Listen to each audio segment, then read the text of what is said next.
आज हम geography of India में इरिगेशन के बारे में पढ़ेंगे। देखिए बच्चों, आप सभी जानते हैं कि फसलों को उगाने के लिए बीज के अलावा मिट्टी में बहुत सारी चीज़ों का होना अनिवार्य है, जिसमें नमी एक बहुत ही इम्पोर्टेंट एलिमेंट है। अब या तो वो नमी प्राकृतिक रूप से मिट्टी को मिले, यदि प्राकृतिक रूप से नहीं मिल पा रही है या कम मिल रही है, तो उसके लिए हम क्या करेंगे, उसे हम कृत्रिम रूप से प्रदान करेंगे, जिसे हम इरिगेशन कहते हैं। मीन्स वर्षा के अभाव में कोई भी शुष्क अगर कृषि प्रदेश है, तो वहां पर मानव के द्वारा जल पहुंचाने की जो व्यवस्था है, उसे हम सिंचाई कहते हैं। अब इसकी आवश्यकता हमें क्यों पड़ी? इसकी आवश्यकता कम से कम भारत जैसे देश में तो काफी है, क्योंकि यहाँ पर जो वर्षा की मात्रा है वो बहुत अनसर्टेन है। ठीक है ना, कभी तो मॉनसून समय से पहले आ जाती है, कभी मॉनसून समय से बहुत लेट आती है। अब उसमें भी क्या रहता है कि जो उसका अराइवल है वो काफी इरेक्टिक रहता है, मतलब टाइम से पहले आ रही है, टाइम से बाद आ रही है, उसके बाद भी कभी बहुत ज्यादा वर्षा हो रही, कभी बहुत कम वर्षा हो रही है। तो इसलिए कभी बाढ़ की स्थिति बन जाती है कुछ क्षेत्रों में, तो कुछ क्षेत्र बिल्कुल शुष्क रह जाते हैं। इसलिए सिंचाई की कृत्रिम व्यवस्था हमारे देश में हमें करनी पड़ती है। तो ये बहुत सारे रीजंस हैं जिसकी वजह से इरिगेशन आवश्यक है। इस लेसन में जो मेनली हम पढ़ेंगे वो रहेंगे means of irrigation, means of या मेथड्स ऑफ इरिगेशन, कि भारत में हम किन किन मेथड्स का अधिक इस्तेमाल कर रहे हैं। आप अपनी बुक्स में अगर देखेंगे प्रॉपरली, तो उसमें एक पाई डायग्राम आपको नजर आएगा, जिसके अंदर आपको ये पता लगेगा कि जो 64% पूरे इंडिया में जितने भी मेथड्स यूज होते हैं, उसमें 64% जो हम इस्तेमाल करते हैं वो रहता है कुओं या नलकूप, यानी कि वेल्स या ट्यूबवेल्स। उसके बाद 26% जो रहता है वो रहता है नहरों के द्वारा। भारत में बहुत सारी नदियां हैं, कुछ पेरिनियल हैं, कुछ सीजनल हैं, उसमें से हमने नहरें निकाली हुई हैं और उन नहरों के माध्यम से हम खेतों की सिंचाई करते हैं।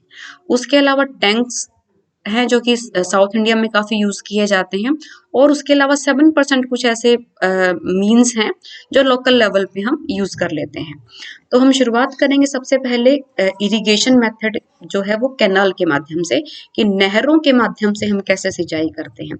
देखिए नहरें भी दो प्रकार की रहेंगी, कुछ रहेंगी पेरिनियल कैनाल्स, यानी कि ऐसी कैनाल जिसमें सारा साल जल प्रवाहित रहेगा। ठीक है, उसमें हम जो है डैम है या जो इम्बैंकमेंट वगैरह हम बना लेते हैं ना, उसका हम इस्तेमाल कर सकते हैं। कुछ आपकी जो नहरें रहेंगी वो ऐसी नहरें रहती हैं जिसमें सारा साल जल नहीं रहता, शुष्क मौसम में ये जल विहीन हो जाती है। ठीक है, अब कुछ मैंने आपके लिए, देखिए ये भी आप कैनाल्स को देख पा रहे हैं, ये एक एरियल व्यू है। कुछ मैंने आपके जो मेजर मेजर ऐसे स्टेट्स हैं जहां पर कैनाल सिस्टम काफी अच्छा डेवलप हुआ है, मैंने उनके कुछ पिक्स यहाँ पे कलेक्ट की हैं जो मैं आपको दिखाऊंगी। ये हैं आपकी उत्तर प्रदेश की नहरें, क्योंकि नॉर्थ इंडिया में सबसे अधिक जो नहरें हैं वो उत्तर प्रदेश में ही निकाली गई हैं, क्योंकि सारा का सारा जो ये पूरा रीजन है, यहाँ पे बहुत सारी मुख्य नदियां हैं, मुख्य नदियों की सहायक नदियां हैं, और सारा साल क्योंकि ग्लेशियर से रिवर्स आती हैं, तो इसमें सारा साल जल भी रहता है। और यही रीजन है कि जो इनसे कैनाल्स निकाली गई हैं, उन कैनाल्स के अंदर भी सारा साल जल बहता है। और आप सभी जानते भी हैं कि उत्तर प्रदेश जो है वो कृषि के रूप में पूरे भारत में एक पायनियर स्टेट के रूप में काम कर रहा है। तो ये आप एक व्यू है, आप इसमें मुख्य मुख्य आप कुछ नाम याद रख लेंगे, जैसे कि एक अपर गंगा कैनाल है आपकी, निचली गंगा नहर है, एक शारदा नहर है, पूर्वी यमुना नहर है, आगरा नहर है। तो इनको आप इसमें देख लीजिएगा, उनको याद आपको रखना है।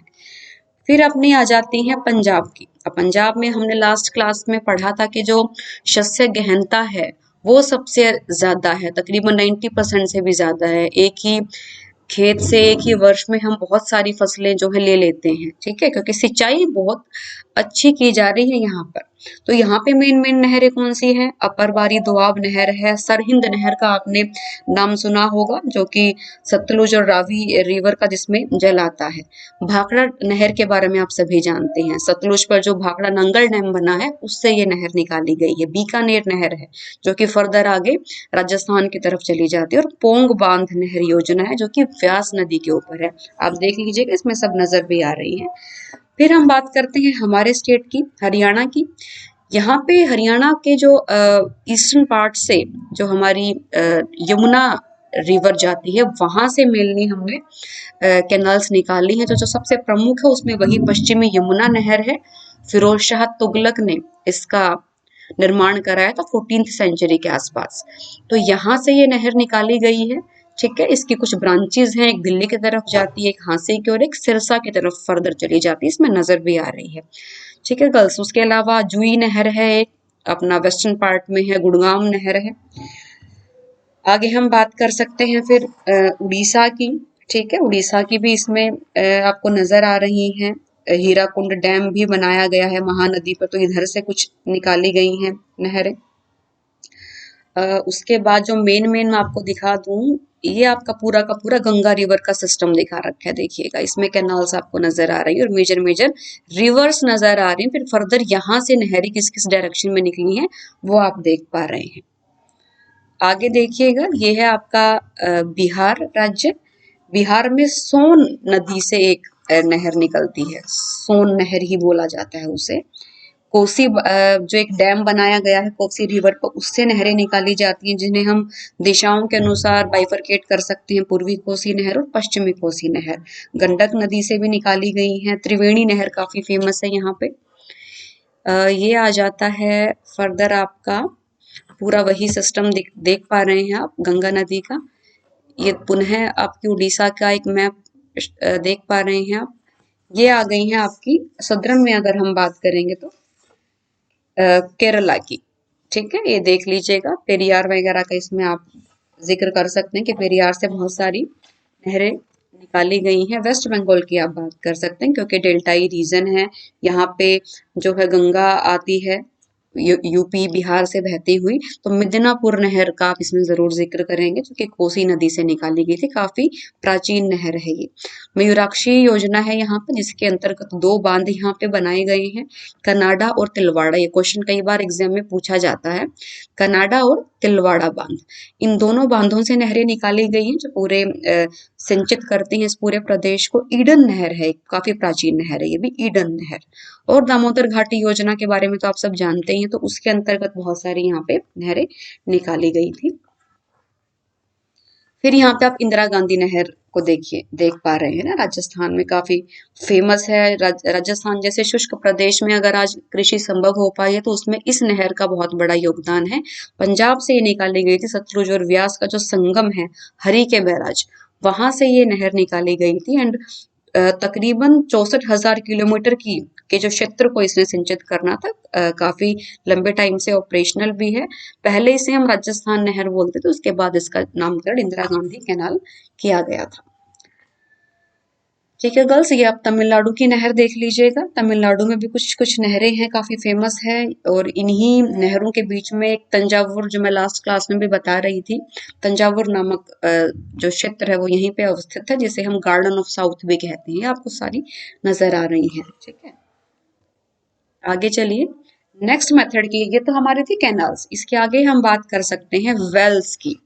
कुओं के माध्यम से सिंचाई की जाती है भारत में। कुछ कच्चे कुएं होते हैं, ठीक है, कुछ ऐसे कुएं होते हैं जो पक्के हैं। कच्चे का मतलब वही है कि जो अस्थायी स्रोत है, वही भूमि का जो जल स्तर है उसके अकॉर्डिंग हम खोद लेंगे। अगर वो डाउन चला जाएगा तो फिर ये जो है कामयाब नहीं रह पाते। तो पक्के कुएं वे रहेंगे जो ऐसी जगह पर खोदे जाएंगे जहाँ पे भूमि का जो जल स्तर है वो काफी ऊंचा रहे और कम से कम वो मेंटेन रहे थ्रू आउट द ईयर, ताकि हम सारा साल उससे जल ले पाए।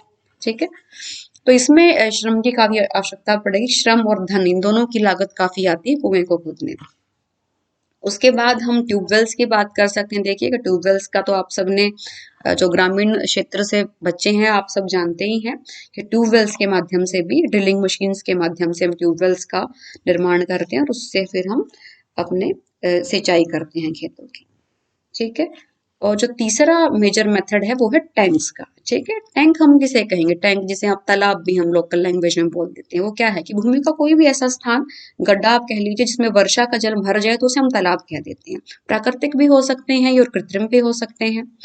ठीक है गर्ल्स, मेनली हम इसका इस्तेमाल कहाँ करते हैं? प्रायद्वीपीय भारत में, सदर्न, क्योंकि सदर्न जो पार्ट है अपना इंडिया का, वो एक ऐसा स्थान है जो कि हार्ड है। ठीक है, तो वहां पर जो है ये इनको बनाने के बाद इनकी जो मेंटेनेंस है वो इजी रहती है, इसलिए हम वहां पे इनका इस्तेमाल करते हैं। गुण क्या है इनके, क्योंकि इनके रख रखाव में बहुत अधिक व्यय नहीं होता। एक बार खोद दिया और हार्ड रॉक्स के बीच में इनको बना ही दिया तो उसके बाद इनकी नीड नहीं है मेंटेनेंस की बहुत ज्यादा, ठीक है। और मानसून वर्षा का जल इसमें भर जाएगा इजिली, तो हमें कृत्रिम रूप से भी कहीं पे से लाने मैनेज करने की आवश्यकता नहीं रहती। और क्योंकि मैंने बताया कि साउथ में इस्तेमाल ज्यादा क्यों कर रहे हैं, क्योंकि जो हार्ड आपका सरफेस है उस पे बने होने के कारण वेदरिंग या जो अपर्दन की प्रोसेसेस रहती हैं उसका जो इम्पैक्ट है वो इसके ऊपर बहुत कम हो पाता है, इसलिए ये लंबे चलते हैं, ठीक है। तो इसका हम इस्तेमाल करते हैं। तो ये सारे के सारे जो आपके मेजर मेथड से हमने उनकी बात कर ली भारत में। उसके आगे देखिए, देखिए ये जो आप एक डायग्राम देख पा रहे हैं ये जुड़ा हुआ है CAD, एब्रीवेटेड फॉर्म है CAD, जिसका जो पूरा अर्थ है वो है कमांड एरिया डेवलपमेंट। हिंदी में से हम क्या कहते हैं, कमान क्षेत्र विकास कार्यक्रम। इसकी शुरुआत भारत में 1974-75 के आसपास की गई थी, जिसका जो मेजर पर्पस था वो ये था कि सिंचित कृषि के माध्यम से जो आपकी भूमि है उसकी प्रोडक्टिविटी को कितना ज्यादा हम बढ़ा पाए, ठीक है। हम सिंचाई इस प्रकार से करें कि हम जल की वेस्टेज भी रोकें और कम से कम जल के माध्यम से हम अपनी भूमि को अधिक से अधिक सिंचाई प्रदान कर सकें, ताकि जो उसकी उत्पादन शक्ति है वो बनी रहे, अधिक से अधिक हम प्रोडक्शन ले पाए, ठीक है।